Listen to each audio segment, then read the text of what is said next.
Ukraine is raising alarms over the presence of Chinese nationals in the Russian military ranks. President Volodymyr Zelensky says more than 150 Chinese citizens have been identified fighting against Ukraine on Russia's side. Some now in custody and cooperating with Kyiv's investigators.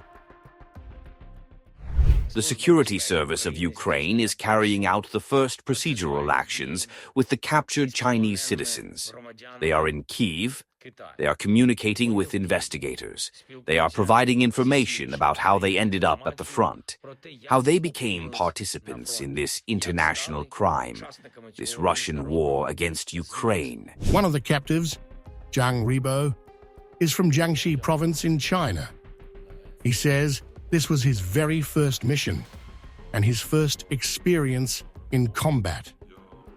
Despite being armed with an AK-74, he never fired a single shot from beginning to end. This was my first mission.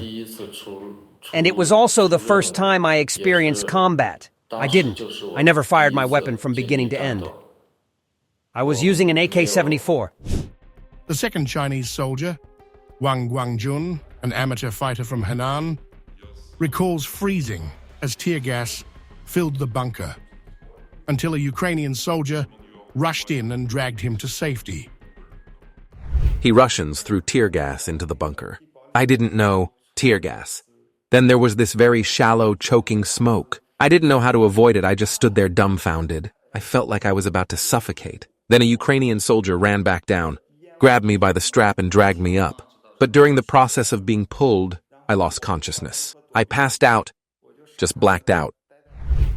According to Zelensky, the captured men are revealing how they were recruited and how they found themselves in the middle of what he calls an international crime, Russia's war against Ukraine.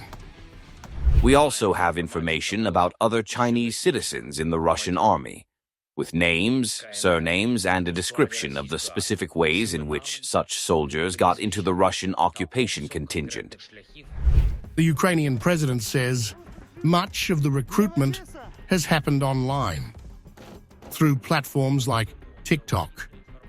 He stopped short of blaming Beijing directly, but warned of rising international stakes.